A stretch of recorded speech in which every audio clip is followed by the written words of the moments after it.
will get so much valuable content, information, knowledge, and learn a lot of things, but that does nothing unless you do and you become a doer. All right, welcome to another episode of Breakaway from the Rat Race. And today I have the pleasure of speaking with Esteban Andrade. I'm assuming I'm pronouncing it right. I should have asked you beforehand. But Esteban is an online entrepreneur, business owner that has scaled his companies north of 7 figures and has the mission to bring together the most talented, the most hardworking, and accomplished entrepreneur and business owner to the online game. He's the founder of Hesel Media, a lead generation agency that is committed to providing more leads and closing to real estate businesses and focusing on real estate investors, wholesalers, and you also said like badass real estate agents. Yeah. So, I didn't say badass. So, he has helped hundreds of real estate investing and real estate wholesaling companies scale and get more off-market deals consistently every month. Esteban, that's a big introduction, but Esteban, welcome to the show. Thank you for the intro, man. You got it right. Very good. So Esteban, I think let's, if we can talk about kind of like your, where you are today, like the size of your business, how many leads you're generating, how many clients you have, and also, some of the real estate investments that you have done to kind of get our listeners kind of like a scale for the business that you've built. Yeah, absolutely. So we are about 14, 15 people that are actively doing remote jobs. So we don't have anyone in-house. There's only one American and another one that is in Miami, where we work with remote entrepreneurs and just remote workers around the globe. South America, we have Asia, we have Canada, we have Central America, and all of us are actively helping real estate investors. So in, let's say, about 2 years, we were able to grow from no VAs or no employees to 15 employees. And in the first year of us working with real estate investors, we tracked $4.2 million in assignment fees that we helped wholesalers and investors. So that was good. Obviously, tracking this, it depends on the feedback and on what we see from our systems that tracks assignments and closed deals. Yeah.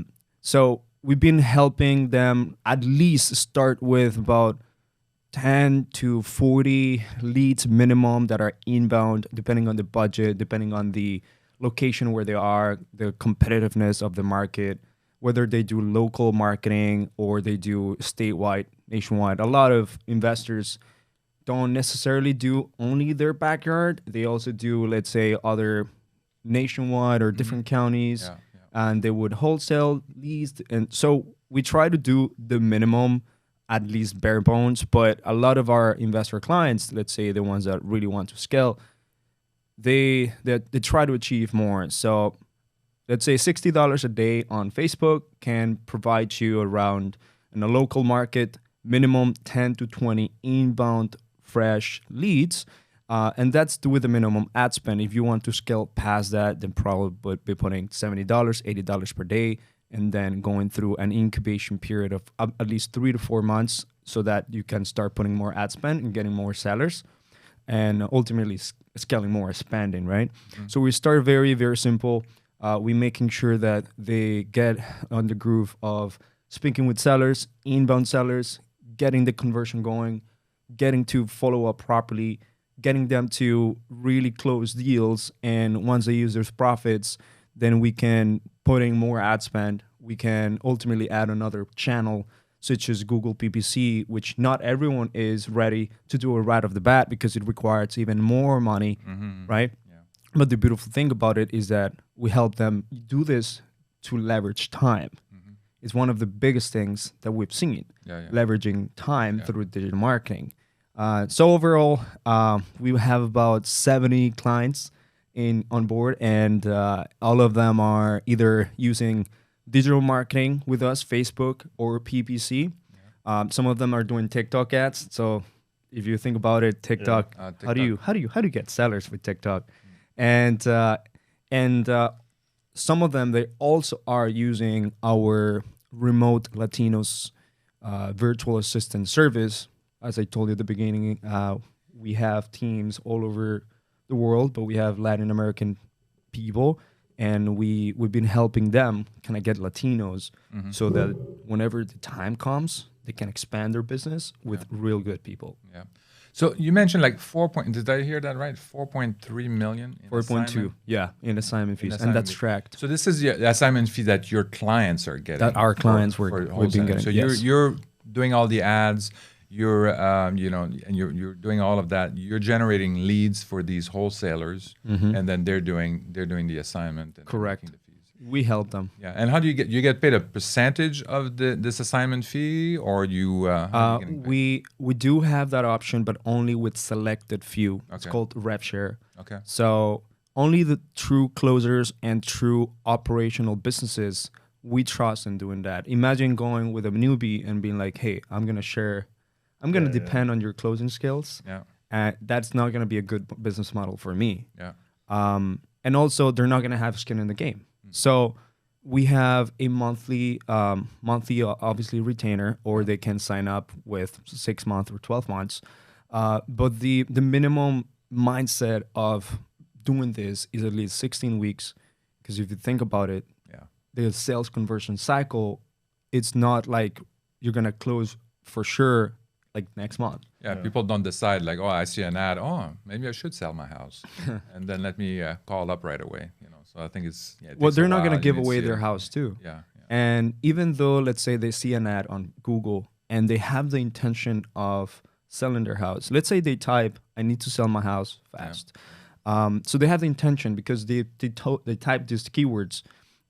They have the intention of selling, but that doesn't necessarily mean that they have not gone through every single one of the first 4 options that are in Google, yeah, and that these other people also call them with an offer or like try to get them to work with them. So how do you differentiate yourself? How do you differentiate with the other people that are in Google, right? Or running ads on Facebook? First is speed to lead, where you have to be very fast and service them with speed. That adds tremendous value. Second is being able to have a sales process where you build good rapport, but you go with intention of really adding value to this person and really helping them. Because a lot of wholesalers will be like, "So how much you want? Like what will or how much? Like what's your minimum amount that you'll take?" They'll try to lowball, and they don't really care about what the issue is from the homeowner. So and then the other one is like, what type of fulfillment would you do for your clients? So wholesalers will rely on cash offers, but a real estate investor and wholesaler would also add, let's say, creative ways of taking down the property, right? So there's different things that we definitely help our clients really understand through the conversion process. So we're not really a lead generation company. We're a lead conversion company. Okay.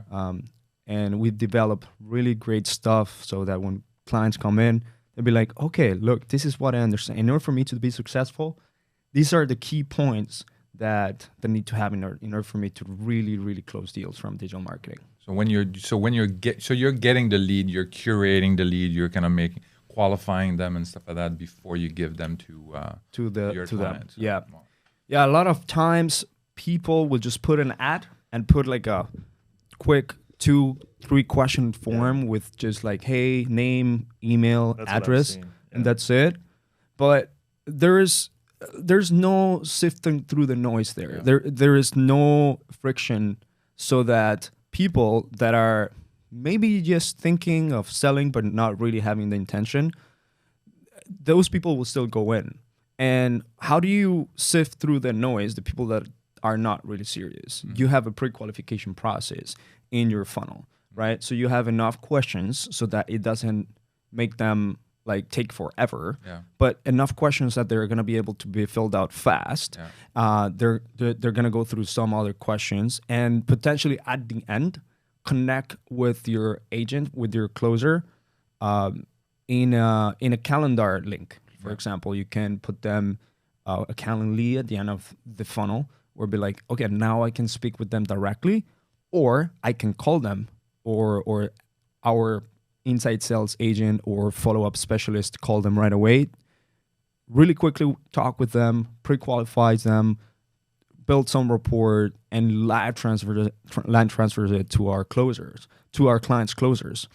And that is speed, that is conveniency for the sellers, and obviously it will decrease the probability of the seller after filling out the form to not pick up the phone. Like there's a high probability that they can get busy after. So how many kind of like raw leads are you getting, and then after you kind of like pre-qualify them, how does that narrow? What's the ratio of that you throw away basically? It's crazy because probably around with all our clients, I want to say that we generate over 200 leads or more. I cannot count right now, but per day. And that is combination of Facebook, Google, and obviously different clients have different ad spend. Different real estate investors have different goals. So every client comes in and says, I want to do this. You're going to create the creative material, the ad specific to their kind of like their buy box, what they're looking for. Yeah. You're going to do the ads. It's going to create its own little funnel. And then one or more of your guys are going to pre-qualify them. And then it's going to go into your client's system and stuff like that. You got it. And so one of the ways that we definitely capture, in order to capture homeowners and their attention on Facebook, for instance, you have to be able to have a great creative, and this is going to allow for them to stop whatever they're doing. It makes them stop, gets their attention, but not only makes them stop. Understand the message that you want to provide, whether that's a big bold letter saying need to sell your house quickly, or get a full price cash offer, or something that has enough. There's an excuse for them to click or stop. Now, then they're gonna see the text. The text is exactly how you're going to portray the benefits that you can give them, the opportunities that there is for them to work with someone that can solve their problems. So you first call out your audience. You tell them, "Hey, homeowners, we've been recently helping others get outside of pre-foreclosure," and so you're now mentioning the pain points, and these pain points is something that they will feel attracted to. Why? Because probably they're going through something like that or similar, right? It could be inherited homes, it could be pre-foreclosure, it could be lots of repairs, bad tenants, whatever. And you list down the opportunities and the benefits of working with you, and then doing a call to action, because people are not going to do anything until they're being told to do. So like your call to action would be like, hey, click and learn more, and you'll get an instant cash offer or an immediate cash offer once you speak with our team. And then there's going to be the text, the headline that is going to kind of reinforce your offer. You can put your offer there, and you can add the urgency and the scarcity in order for them to make them make a decision faster. And the button says learn more. They go into their landing page. Your landing page could have your brand. It could have maybe a non-branded brand saying, for example, like a lot of wholesalers, they do not necessarily care about their brand. They can use a page saying we buy houses or any house online, or for example, Home Buyers of America, and they don't necessarily have a brand, but the page will capture every single seller, and it will pre-qualify them, and then through kind of like just a routing system for each specific wholesaler, a specific client of ours, we will send those leads to the specific pipeline. So it's all exclusive leads that are being sent live to their pipeline and to their CRM, a notification center, to their agents, so that they follow up immediately. Well, For all the creative too, are you guys doing it like a market specific, like, and is it your branding or the client's branding? So do you guys have like we do both. We do both, and like I said, for example, a lot of clients do not care about their brand as long as they're generating the results, and probably they're not really strong in brand. Now we could do branding campaigns. That's also something. That's another service that we do, like branding and things like that. But Yeah. for the people that already have a brand, let's say, for example, if we get to work with our clients, iwillbuyhouse.com, that it's a client of ours in Seattle, they have a brand and they want to utilize their Facebook page, their name, their logo, their colors. So not a problem. During the entire setup process, it takes about 10 business days. We will pick the color, we will pick the logo, we'll mold the landing page and every single advertising to what they have to do. And it's a quick process because we gathered all the information from the client and we studied the brand, and our designers are going to be like boom, boom, boom, creating really beautiful stuff and attention grabbing creatives, or just utilizing the copywriting elements in order to get the attention and mold it with the brand. So that's something that we do. Is there any like magical words that you use in the ads and stuff like that that automatically grabs attention? Yeah. So in order to get attention, you have to make sure you call out your audience first somehow. You can call out your audience by stating who they are. So in this case, for example, we can say attention homeowners, or you can state their pain points. So have you ever felt that like owning a property is such a pain? Or for example, are your tenants not paying their rent? Right, exactly. And you can add scarcity and scarcity words, and you can also add urgency words. What's an example of a scarcity? So a scarcity words, it could be, for example, this offer will not last, or we are only helping 3 homeowners this month, or we are only buying 5 more houses this month in your area.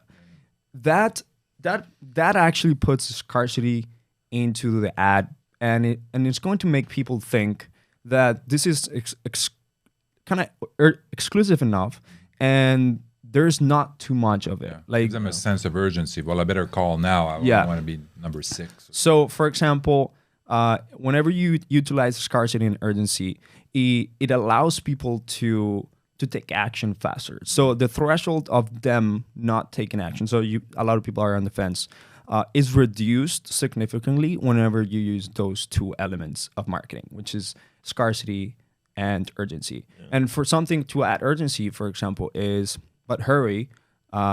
We are having this offer available for the next 24 hours, right? Or but hurry. Last time we only accepted 3 clients. Our doors closed at whatever. Like we are able to create so much urgency on them taking action, because sometimes it's hard for them to trust you fast. Yeah. Sometimes it's hard for them to make a decision on them themselves too, and those little elements will help, right? Like, for example, like you can do that in video too. You can say something in words instead of just writing, and now you're portraying a message in a video format and not just a message format. And at the same time, while you're building they are building familiarity with you because they see your face, and that familiarity, after they see your face maybe 1-2 times, it breeds trust, and then you tell them, hey, like last time you saw this ad, you were on the fence, but we have a better offer today. It could be exclusive to you. We're doing something new that might help you even cash flow. For example, for creative investors, right? That allows to get full price offers, right? Yeah. Full or top dollar offers where they can, for instance, say, hey, no problem, Mr. Seller. Your house looks fine. It's awesome. We're able to meet your price. However, I'd like to find out if you are open for terms. And obviously, like, you're able to give them the best of what is out there, like the best type of offer, and put it out there. And if that doesn't work out, then you reset the frame on the phone call. We don't buy every single property, but we can buy some of them full price. it depends on the property and whether it qualifies. However, we also buy cash offers, right? So once you get someone with a good offer, someone actually sees a good offer online, and you're able to fulfill one of those good offers, it's gonna be preferable than just seeing, for example, cash for homes only, or like sell your house for cash, because everyone says that. Everyone puts that out there. So how do you differentiate yourself with the offers, with the creatives, with elements of urgency and scarcity? Are most of the creatives video, or is it mostly text? Or because also too, like, and how granular can you get? Because I think before we had done it in the past with just a Facebook lead form, and you could be like, hey, if you live in 38109 and you have back taxes, or like name the zip code, and like they literally see it, they're like, I have a house in 38109 and I owe back taxes and I want to sell my house. Like, how granular are you guys getting, and is it mostly video content you've seen like perform the best? Yeah, so video content is great because it allows you to have sellers that take a little bit more of time in your ads, because now they're seeing something that is just not static, but it's keeping them for a longer period of time. Also, video, like I said, it provides familiarity of who you are as a human being. They can see your expressions, your emotions, your tonality. And ultimately, that can help you convert even further, because all this is breeded through trust, and now trust breeds sales. So I have a story of a client recently that we've been running only static creatives, right? And it was a static creatives, and we asked him for a video. Took about 1.5 months to like do the video. It was a simple video. Like we have a teleprompter training, and we're like, hey, send us the video. Obviously we were generating leads from static creatives. That's fine, right? But then once he gave us the video and we retargeted everyone that had seen all these ads previously in 1.5 months, we retarget them. And now he's on the face. He's in the face of the seller, right on the phone. He's just showing there himself, and the seller booked an appointment. And when they went to meet in person, the seller was like, "What? It's the same person? I wouldn't think that it would be the same person." So the rapport building process was just easier, right? First of all, they think of you of higher status, like in terms of like this guy has a higher authority because he's putting his brand out there, he's putting his face out there. He must be trustworthy somehow. It's actually him. It's actually him. So he visited the seller. They locked up the contract right on that first appointment. And this is a case study that will come up in the YouTube, because it's interesting to listen from him initially, and the video. And after that, I've been like pushing all my team to like all our client success managers.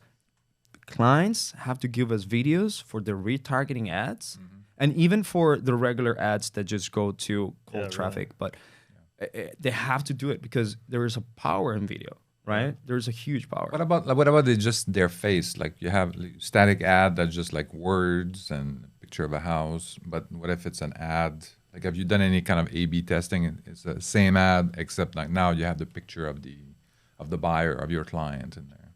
Yeah, no video, but just static. So a lot of even real estate agents do this a lot too. Like they only put their their face the pose and things like that. Yeah. So it's a good way to do branding campaigns. But for lead generation campaigns, we want to be able to transfer and build out trust through their emotions. So for example, if we have human beings, we have to make sure that these human beings and whatever picture is there, it brings their emotions out. So for example, if we have a testimonial or case study from a seller, another seller that you already work with, and that seller is happy and shows like a happy face, shaking your hand, or for example, like in front of the house that you guys just closed, or in the title company, put themselves in the shoes of that 100%. And you tell that this seller, let's say, I don't know, Sophia, seller Sophia just sold the property to us. We were able to help her get outside of a complex situation, let's say probate. and so you put that in the ad copy and you put those emotions in the creative, it's easier to transfer that over. If you're just gonna be putting your end buyer in the ad, like it's not gonna do much. Like probably for a branding campaign, only branding, yes, but for lead generation, you have to be able to just transfer that emotion. Remember that at the end of the day, sales, it's transfer of emotions, right? We transfer what we describe. So, for example, marketing, a homeowner that it looks a little bit worried about their house, like their face is a little bit worried or things like that, and their house looks pretty beat up on the inside, and it's obvious that the homeowner is worried about this house, and then you put that together with the text, then that transfers emotion saying this homeowner has trouble with this house and I also have trouble with this house. Therefore, I'm gonna go and take action towards it. Like it's easier for me to relate to this. It's more relevant to me. Wow. Yeah. So Esteban, how did you get to start this business? Right, I'm kind of gonna change track here because you're an engineer. I'm an engineer. And then and actually we just discovered that you're from Canada. We're also from Canada. You're from Toronto. You studied at the University of Toronto. So how do you go from that engineer and project manager? I was a project manager for many years. And then how do you go from that into building a lead generation agency? It's funny that you ask me because I sometimes do not even understand myself how a mechanical engineer would come to build a good marketing agency, like a decently sized marketing agency. Yeah. And I believe I'm still an engineer, and engineers solve problems at the end of the day, right? And they design solutions. They're designers at the end of the day. So I designed a big problem and provided the solution that a lot of real estate wholesalers and investors have in a daily basis. That's lead generation, lead conversion, and people expanding through people, right? So these systems and people are something that I'm looking forward to do. But the real reason why I started kind of getting outside of that engineering position and things like that is that I wanted to add value to a lot of people, and I wanted to have an impactful work by just helping others, right? I enjoyed, for example, I helped one of my cousins get out of a very difficult situation. He was addicted to drugs, and I helped him to overcome that, spoke with him, and made him move outside of the city, change the environment. My uncle and my aunt were crying, and they were all the time worried about it. But since I talked to him, I coached him, I made him move to another city and get a job that was actually coming from my contacts. That changed my uncle and my aunt's life. And that fulfilled me a lot. Why? Because he was able to change his environment. He was able to overcome all these huge limitations that he had, and huge problems that he had at the time. And that was ultimate fulfillment for me. So when I started really looking for that type of fulfillment, I started looking at it in the online world. It was at first online world, and I found real estate through fortune builders and a lot of... Wow, no way. Yeah. Robert Kiyosaki, obviously reading him. And then I started getting a lot of content from Grant Cardone, and he sells you on real estate too, you know what I mean? And obviously there's a lot of opportunity in Detroit. So when I graduated and I went to Detroit, because that was you graduated from University of Toronto, right? I graduated from University of Carleton University. Okay. In Ottawa.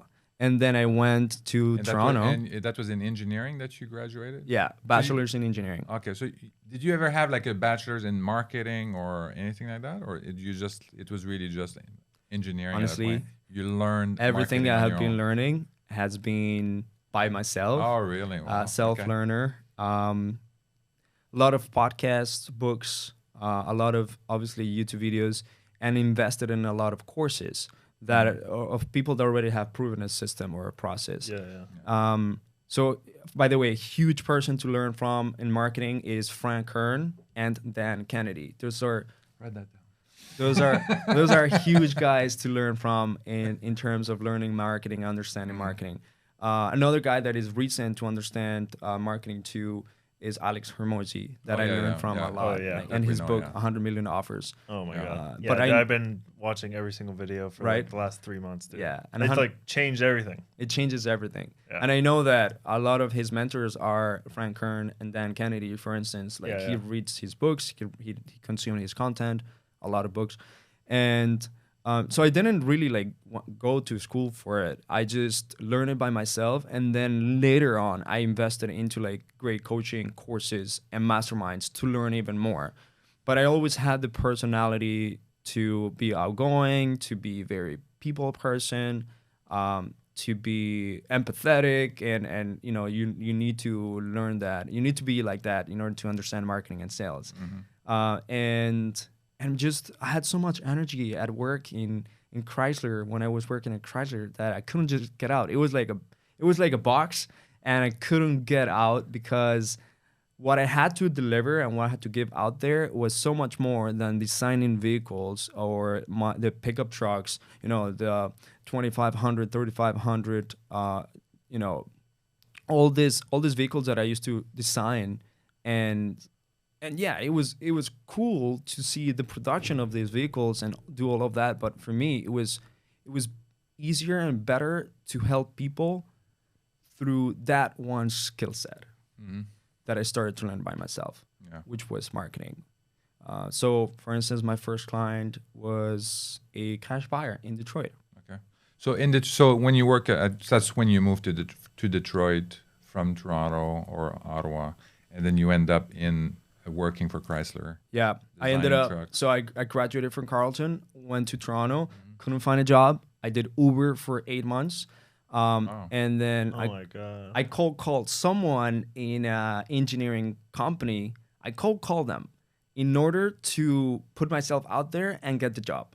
And when I cold called them, they're like, "We don't have a job opening, but I really like your approach. Yeah. Let's get you inside an interview." I went to the interview. That was my first ever like real life experience, and I did that for 4 months. And then after that, I got recruited in LinkedIn through a recruiter in Michigan that wanted me to work for this big parts supplier. Yeah. And that's how I got into the automotive world. That's how I started working in Chrysler, making $80,000 a year as an employee, and 25 years old and things like that. So it was pretty great experience. I kind of did something similar when I was looking for. I graduated in actuarial math, and then I was looking for an actuarial job in Toronto. And I lived in Montreal at the time, so I just grabbed a bunch of resumes. I went to Toronto.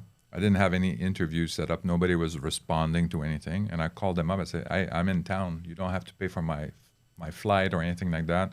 If you have like 30 minutes to spend, to spare, and we can talk, have a coffee, and then that's how I got a job. Like they didn't have. Did you do that in Paris as well? I did that in Paris as well, in France and England as well, but that didn't quite work. But that was a great approach because then it's less of a commitment for them to kind of like schedule everything and stuff like that. And then they had no opening, but then when they saw that I was there, they're just like, okay, well, you're a good guy. Why don't you?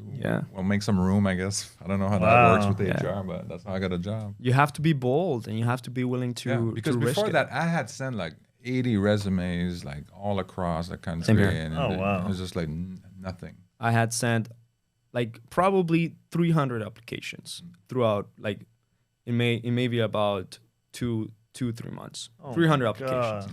And I went through some interviews where I didn't have the experience, so they didn't, just accept me and everything.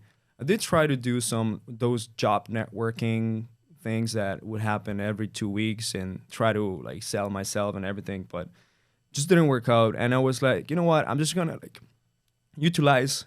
Sorry, I'm gonna use Uber and leverage those trips to listen to podcasts, learn. Also talk to people that potentially would have been really good for me. And I actually met a lot of really wealthy people. Like I would make sure that I would have these good trips and find who has the Like an most extra amount of long money. Trip. Yeah, who has the most Oops. amount of money? Who has the most amount of knowledge? Yeah. And I used to, so I'm a very curious person, curious personality, and I would spark conversations, and sometimes I would learn things people teach me just because they wanted to talk and teach you some stuff. And I was able to pick up a lot of millionaires in Toronto. Yeah. People living in these huge mansions and things like that. Obviously, not everyone, Yeah. but doing that, I leveraged that time of being in Uber in a vehicle where I was meeting people. And even though not everyone was the person that I wanted to get some value from, but I was able to get something out of Yeah. it.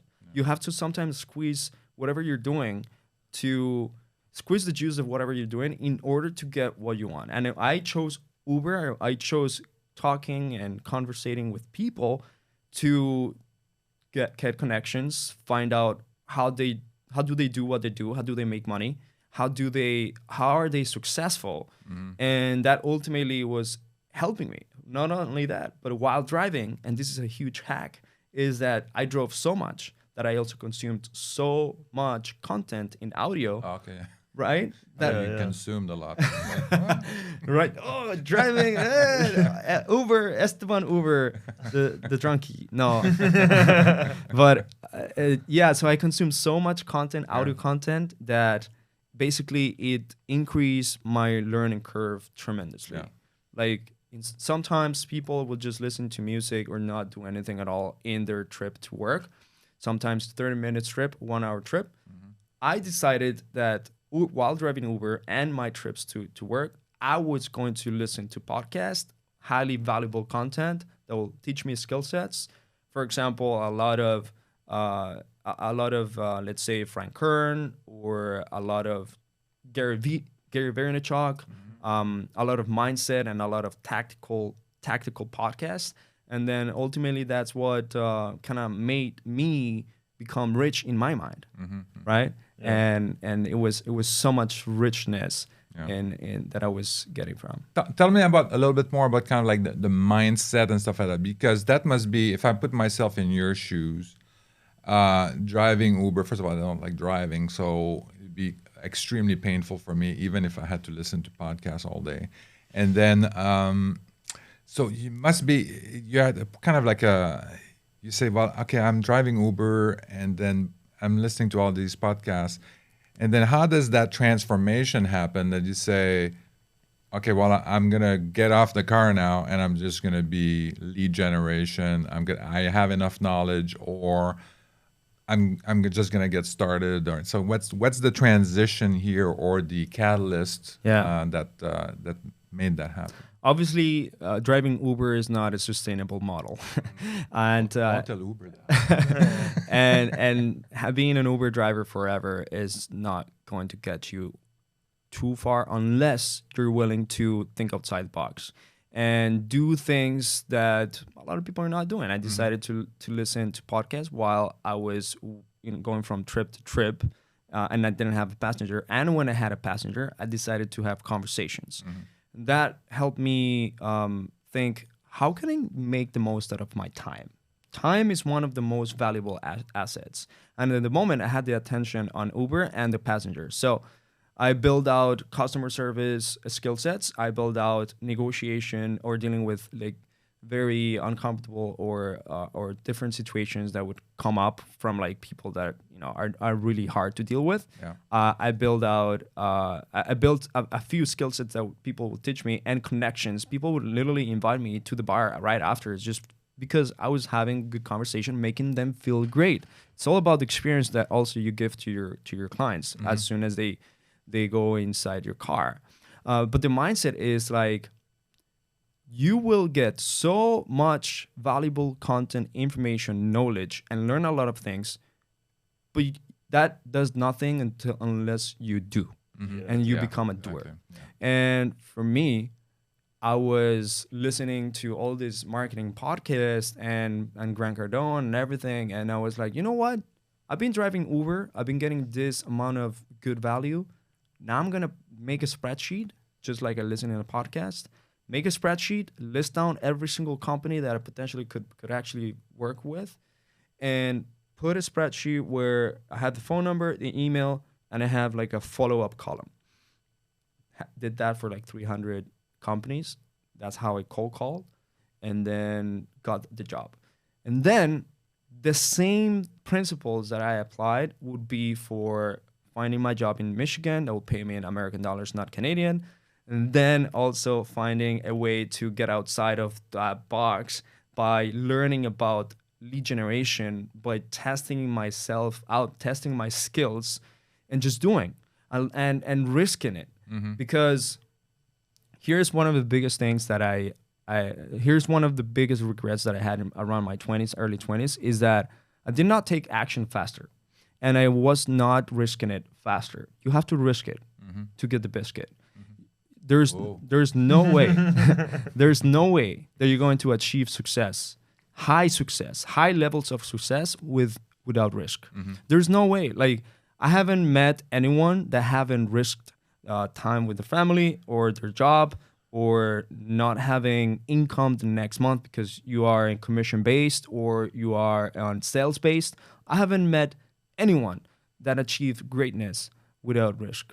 And that's something I lacked as a 20-year-old, where now I try to make decisions faster, even though I'm an analytical brain because I'm an engineer. Try to make decisions faster and just go for it, right? Because like for me, COVID was the one that made me go for it, because it actually caught my job and just kicked me out, and that's how it's. Sometimes you need a little push. You need sometimes a little push. So, but a lot of people are gonna say, Esteban, this is all nice. You didn't.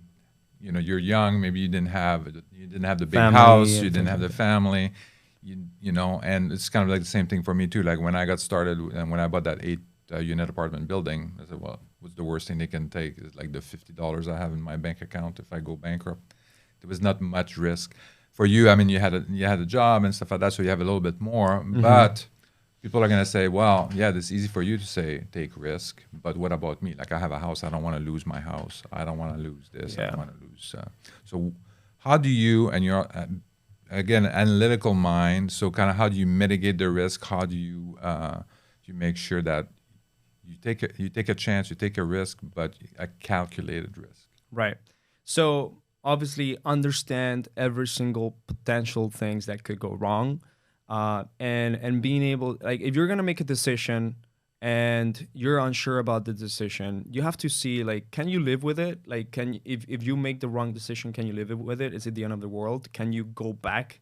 Because the one thing about entrepreneurs is that it doesn't matter how it is, you're going to continue always win again or get off from touching rock bottom and get yourself together once again. Like, entrepreneurs have this quality of doing it. But for example, if you have like a lot of things in plate, for example, like kids, obviously I don't have kids and things like that, but I do have an analytical mindset, right? An analytical brain. I was literally weighing out all my different options at the time, but I didn't take action on any until like it kicked me out of the butt, like COVID kicked me out of the butt. So just stick with one and go full in. Literally go all in something, but choose something. Because at the time, I chose something, but it was like a quarter in, 50% in, right?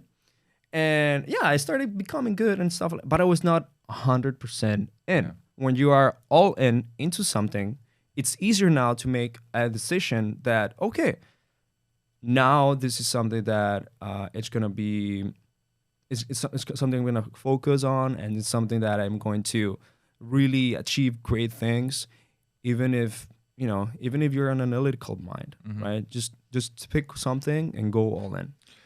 Yeah, and I think that's part of the problem too. People, they kind of start something and then they realize that, it's too much work. It's more work than I thought, or I'm not making as much money as I thought, or something like that. And then they see a shiny object and then they switch. So much. They start wholesaling. Then they start flipping. Then they read a book about burr. Then they start burring.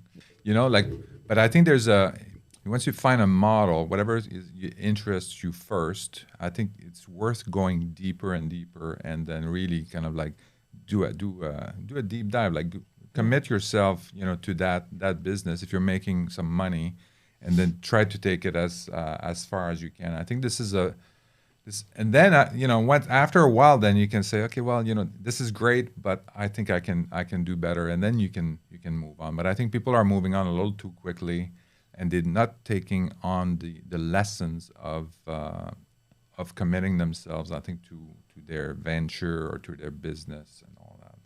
So that's kind of what I'm seeing. I'm seeing too much switching for the shiny objects. People have business ADHD. 100%.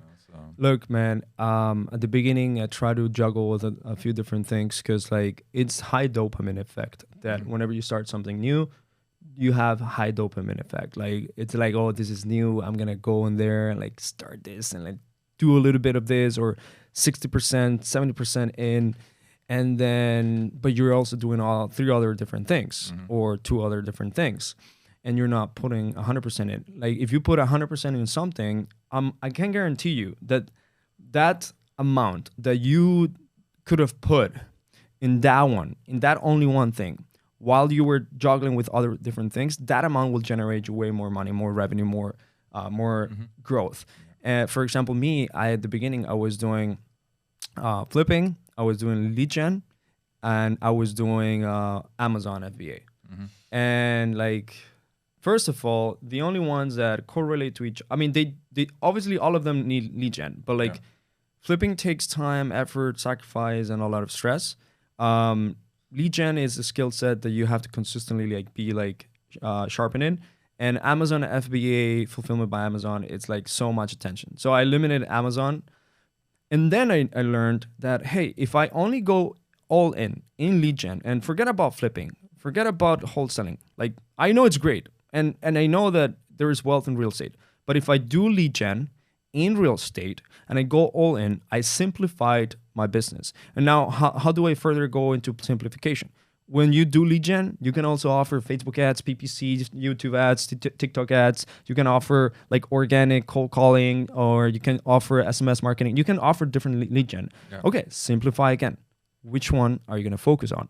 So I focused at the beginning, Facebook. One thing, right? That one thing I got really good at. And then once I got good at, I optimized it, right? I was able to really create processes and systems. So first is simplification. Second is optimization.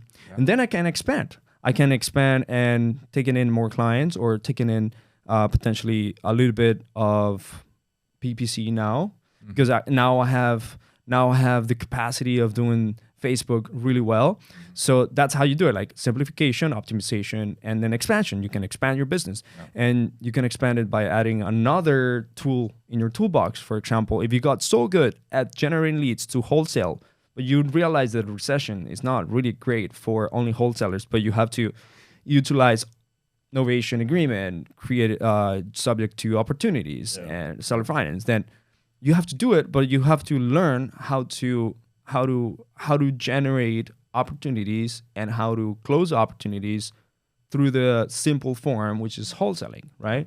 And you can expand. If you do this fast, you're going to be able to grow your business fast, and you're going to be able to have more revenue overall. Yeah, and that's exactly what I'm saying. I think this is important to go deeper and really kind of, like, focus on the optimization, efficiency, and all of that. 100%. And then you can tweak it to also increase your profitability. Yes. Per deal.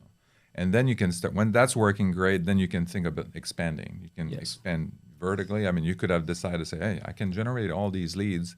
Why don't I do wholesaling, right? Et cetera. But your question too is about the people with full-time jobs, right? Like, how can they do it on the side too? Yeah. So, like, if you have a full-time job, like, and then you're doing 3 shiny object things, like, good luck. It's like, if you first if you have a full-time job 9 to 5, and you're Gary V, like, you're 6 to 2 in the morning, 6 p.m. to 2 in the morning is, like, your side business. It better be one damn thing, because if you have 3 things going on, good luck. And the other thing too, like, I think a lot of people also don't portray that information or their wants or desires to their spouse, or, like, they're not, like, letting them know. Yeah. They're like, why are you locking yourself in your room from 6 to 2? It's like, just sit them down. Hey, I told your mom. What the- Yeah, right. I get the phone call. Why is he in the office still? But yeah, like I don't know. I mean, I've never done it before, but I think a lot of people have had success. Like, it's a partnership with your spouse too, and just Yeah. being like, hey, this is what I'm going to do. I'm going to try it for 6 months. So give me 6 months of time. I'm not going to talk to you for 6 months or whatever the case may be. Or we'll have one date night every week or something like that. But sitting them down, I'm going to give me 6 months. I'm going to focus on this exact thing. Like you said, like Facebook ads for real estate wholesalers. I mean, how more niche can you freaking get? So Yeah, right. yeah. And focusing on that, I think, is like how somebody could do it with a full-time job. But you have to like let your family know what the hell's going on. Too. Yeah, over communication, because otherwise they're not gonna know. Like people are not gonna know if you don't tell them and you don't over communicate your intentions on the future. But also outcome. partnering, right? So it's kind of like, your spouse is also part of of the team. And I mean, I was very fortunate that Lynn, my wife, was a part of everything. A lot of the businesses that we started and all of that. And so that was great. But I mean, I think even if you think that your partner is not into that or doesn't know anything about business, they may still have skills and stuff like that can help you achieve what you're trying to achieve, and you become a better team that way. I think a lot of people struggle with them being an entrepreneur and being a doer with their partner, because obviously, like, I see a lot of people saying, how do I make sure that my spouse understands me and things like that? But like, what if you actually make your business and your relationship with your spouse not separate things, but like one flow, one harmonious thing, right? What if they actually are one nice song together, right? And I feel like that it helped me a lot to do that. But after I learned that you don't necessarily have to mix, you don't necessarily have to separate both, because you are in this stage of growth of like so many things in your head, trying to achieve great stuff that is not usual for the regular individual. We're overworking, overachieving, big vision, right? Trying to achieve great things that are further away from money or large amount of money is not usually how it is, right? It requires a switch to be turned on in your brain. So having one flow with your spouse, I think it could help so many people that are struggling with that. Well, I think that was like what Alex and Layla Horma, I mean, you said you watched them. Like that was their thing too. It was like there's like 3 times. I think she said there's a couple different types of couples. And the most successful couples are the ones that are in the same capsule together with the same goal in mind, because you're with that person 24/7. Yeah. And then if you guys both have the same vision, dream, and work ethic going towards the same goal, I mean, you're unstoppable. Just like Grant and Elena Cardone too. Same capsule together all the time, same goal, same vision. They're like, whereas like 2 different people, an entrepreneur and maybe somebody who works full time, doesn't mean that it can't work, but it's like, the power couple dynamic, which has just been interesting to see a couple couples pop up like that with both of them in the same capsule. Because otherwise the other partner, let's say the woman or the man, they become the weights on the wings of the other person. Like they want to fly, they want to skyrocket. Yeah. Like they do, and then the other one just become weights. It's just holding them back from achieving this great stuff. Yeah. So it's definitely difficult. Like I'm not obviously a couple advisor, but like you're more like a poet. I'm more like a poet. A poet engineer. Poet engineer. So let's talk to some of the people that are they're having a full-time job right now. Yes. And so they say, well, this is great. Like, how do I get started? What are kind of like your recommendations for them to kind of get started in real estate? What they should pick in terms of strategy? Should they go into lead generation, or should just take advantage of your service to start doing wholesaling or start flipping, or what's kind of your criteria? So I'm gonna be both biased and unbiased. If you're starting out, first of all, don't get overwhelmed with so many strategies on how to skin the cat in real estate, because there's so many strategies, so many ways. BRRRR, creative financing, wholesaling, fix and flips, so many things. So 100% pick one that you feel that is going to go with you, but there's one thing that you do have to have. That is lead generation, right? So you have to have lead generation, regardless of what you do. Yeah. You have to learn how to generate leads. And there are so many ways to generate leads. The beautiful thing about generating leads through digital marketing is that you don't have to hire so many VAs to get so many appointments and then manage these VAs and then have a manager of those VAs after. And then you have like dozens of VAs, like, and then you have to like deal with people, right? Army of video. And the churn of it, right? Yeah. And digital marketing, you literally tell Facebook or Google PPC, you tell Google AdWords, this is the ad spend, give me $5 back. You want more revenue? Okay, let me put now $2, and it doubles, right? The same thing, like it's a linear thing that you're able to do, and as you optimize, it can become exponential.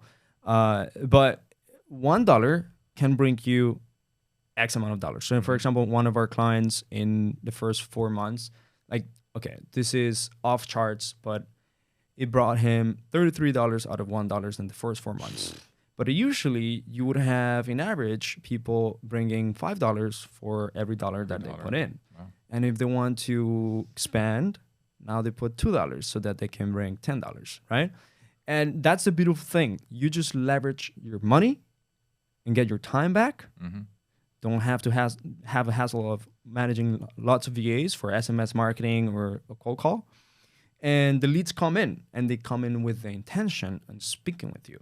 So now your job, and this is the second thing that you got to do, if you want to get started, the second thing you have to do is you want to become at least decent at sales. And so whenever you have opportunities coming in, an opportunity could be a homeowner looking to sell their property to you. But they're not going to give it away. An opportunity could also be a wholesaler bringing you a deal, right? It could be a JV partner that is bringing you a lead, and they don't know how to talk to the lead. So you are, first of all, negotiating with the homeowner about the deal, and you have to be able to be good at sales. You have to be able to at least be decent at sales, so that in the future, whenever you actually hire someone for this role, you know exactly what the process is about. Having a sales process, right? And obviously maintaining this flow and being able to consistently do it over and over and over, so that then they can expand.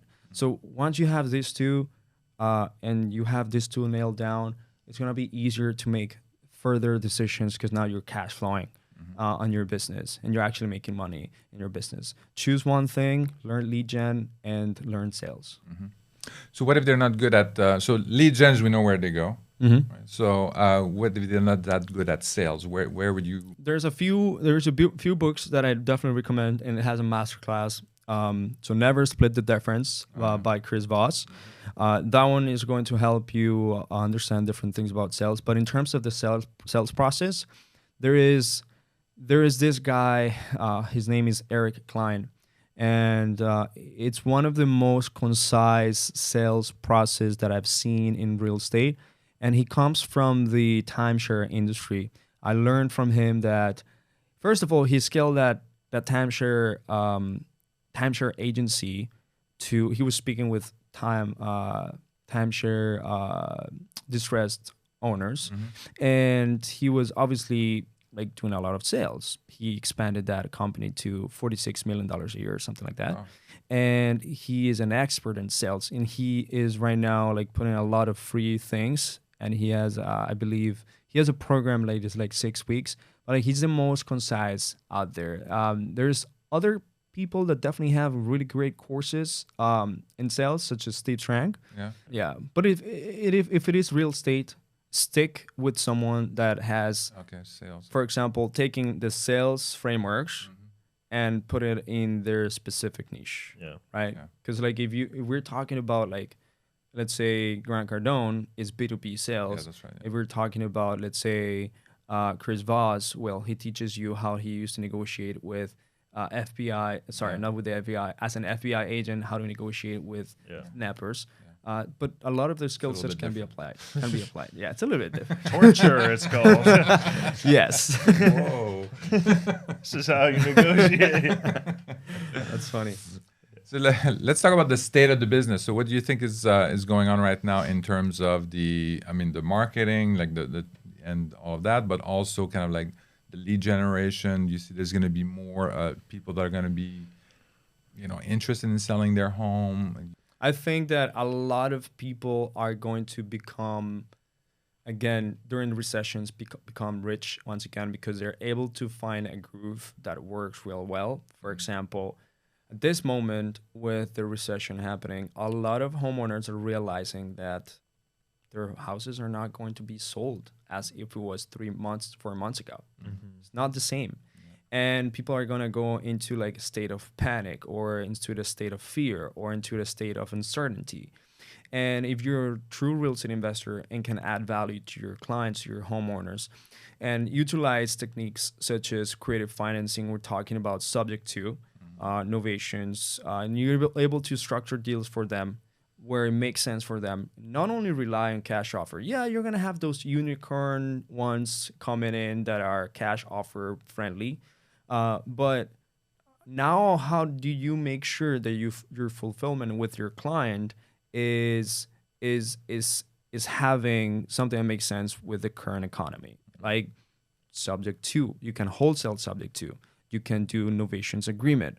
And ultimately, with lead generation, inbound, digital marketing, and this is not a biased opinion, digital marketing started to skyrocket once again because people are now searching what happens now that there's a recession. Like, how do I sell my house in the recession?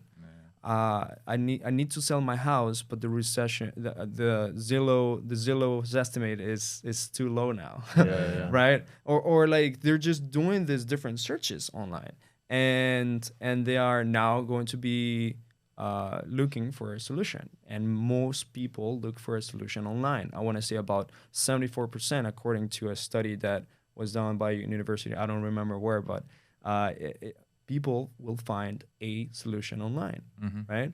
And if you are that wholesaler or a real estate investor, that first get to them fast, get to trust them to trust you, and obviously be able to provide these other solutions and differentiate from these other wholesalers only giving cash offers, they're going to be doing business with you, right?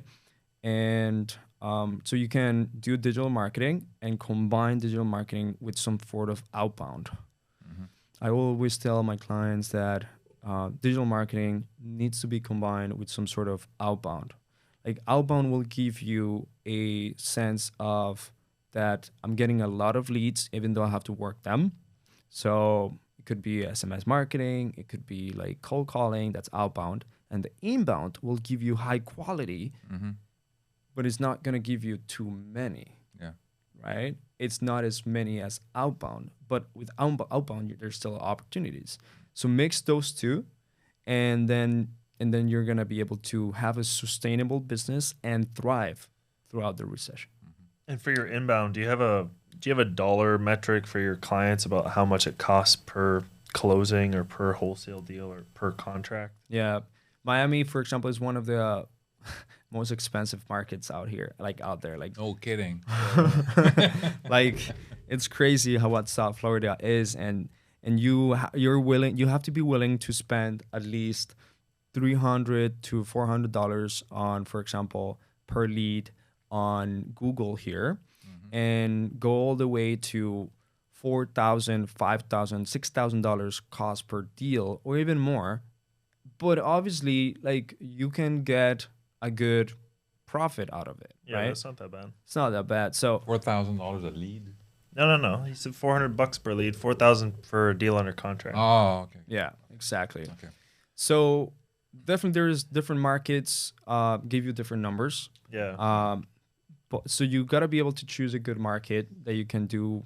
It could be your backyard, sure, but like now that with the ability of being remote, choose a good market that will give you good profits. If your mentor is doing a good market, or if you see that there's opportunity in a good market, why not go ahead and try it again, go all in into it and make profits out of it, Yeah. right? And your business model can go to any market. USA. Yeah, we just tell Google or Facebook, here's a map of the US. Which county do you want? Yeah. And then you just put it in there and then start showing the ads everywhere. Yeah. Any channel that you prefer, like Google versus Facebook, or has So better the best return? channel that there will be there ever would be something that is an intention-based marketing, such as Google, because people are searching.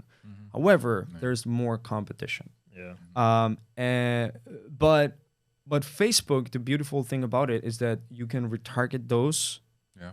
through images and videos, those that went inside your website or your Google ad, and now you see yourself as more as an authority because like, oh, this guy was in Google and I just came to Facebook and Instagram and he's here.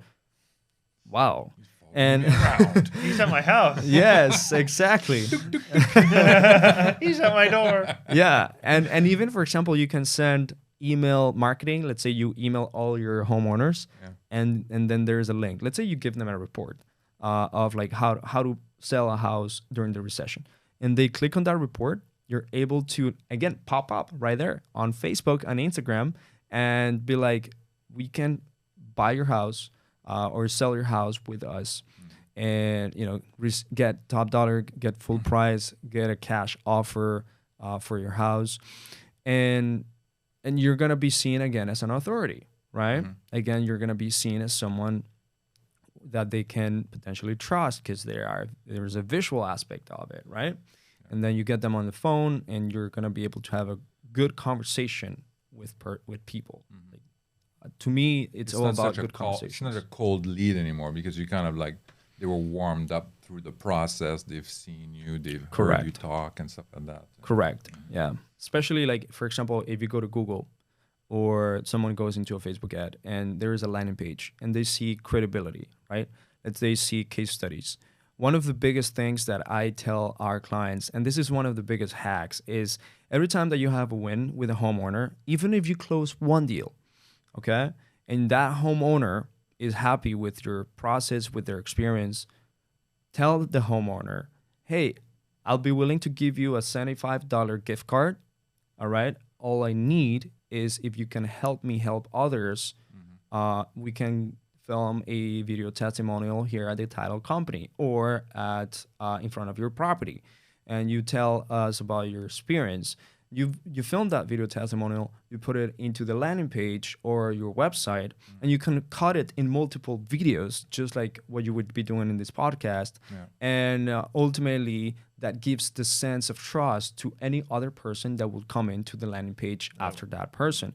And you keep doing that over and over. And you can after they have a win, after the homeowner has a win, you close, they can give you a video testimonial. They can give you a case study, recorded case study of like an interview, for example. They can also give you a Google review. You can ask for these things and you can incentivize them even to do it. Some homeowners will do it just by asking, but you definitely can incentivize them. $75 for a video testimonial that's going to bring you more customers is nothing. So every time that you get a client, ask for a video testimonial, ask for a video testimonial, ask for a case study, or just for a success call. Like let's have a call where we can show others how you've been able to be successful with this, and also ask for a Google review. Right? You can ask for all these three, especially when they're in that moment of like, this is great. I'm winning. Something happened good to me. And you do that over and over with your clients every time that you close a deal. And imagine, even if you close only 20 wholesale deals a year, you will have now at least 20 or 19, 18 video testimonials and credibility videos. And now your website will be full of credibility, of trust. You can also create pieces of marketing out of it. For example, if someone comes in, they're not too sure about working with you. Not a problem. Not a problem, Sophia. All right. I'll send you an example of someone that had worked with us in the past for you to see that we work real good, we work fast, we're convenient, we take care of everything for you. And here is a video in an email, right? Here is the video of us and the homeowner that we just helped. and that puts a lot of trust. Like people want to work with people they trust, and there is enough other case studies or referrals out there. Esteban, if people want to reach out to you, they want to get tons of leads to grow their business, can they reach you? Yeah, so you can go to my Instagram. I put a lot of content at Estenick, ESTENICK, and I'm putting a lot of video content to help in business, help in marketing, help in sales, and also lead generation, digital marketing. So there's going to be my link tree. Our website is wholesaling.com. You can always book an appointment with us. Our team will see if it makes sense to work together or not. And also, I have a free Facebook group. It's called Real Estate Investing and Wholesaling Marketing and Conversion Mastery. Wow. So, and that's going to be an event. That's a long title. Yeah, it is. Yeah, it's going to be REI Marketing and Conversion Mastery, because we're going to create an event. We're going to create a mastermind where we're bringing in all the top advertisers, TV ads, radio ads, cold callers, SMS marketing, digital marketing in one place, and be able to teach real things like real life scenarios and marketing strategies and tactics to investors. And we want to do it real well. We also want to be able to teach the art of recruiting virtual assistants. That's also something we do, right? So we want to be able to do that, because that's a service that we also do with remotelatinos.com.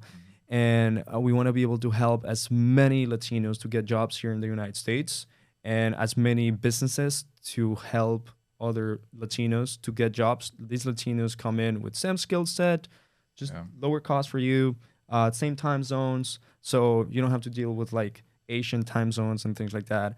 And also, majority of them, if not most, they have a bachelor's degree. They have some sort of high level education. They went through the schooling system, and they have like accent. I have a little bit of accent, just like you guys, but it's just a tiny one that. Hey, wait.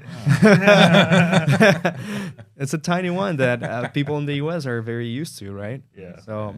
Yeah, I used to have a call center in Costa Rica, manage a call center in Costa Rica for a couple of companies. And they spoke perfect English, and they were also like very good at, they really cared for people and stuff like that. So the culture is very amazing. different attitude than some of the Americans. Say it. The Americans and Canadians. We are entitled. Canadians. Oh, I'm sorry. Did you call me? Well, Esteban, thank you very much. Thank you for sharing your experience and your story with us. And make sure you like and subscribe. We'll see you next week.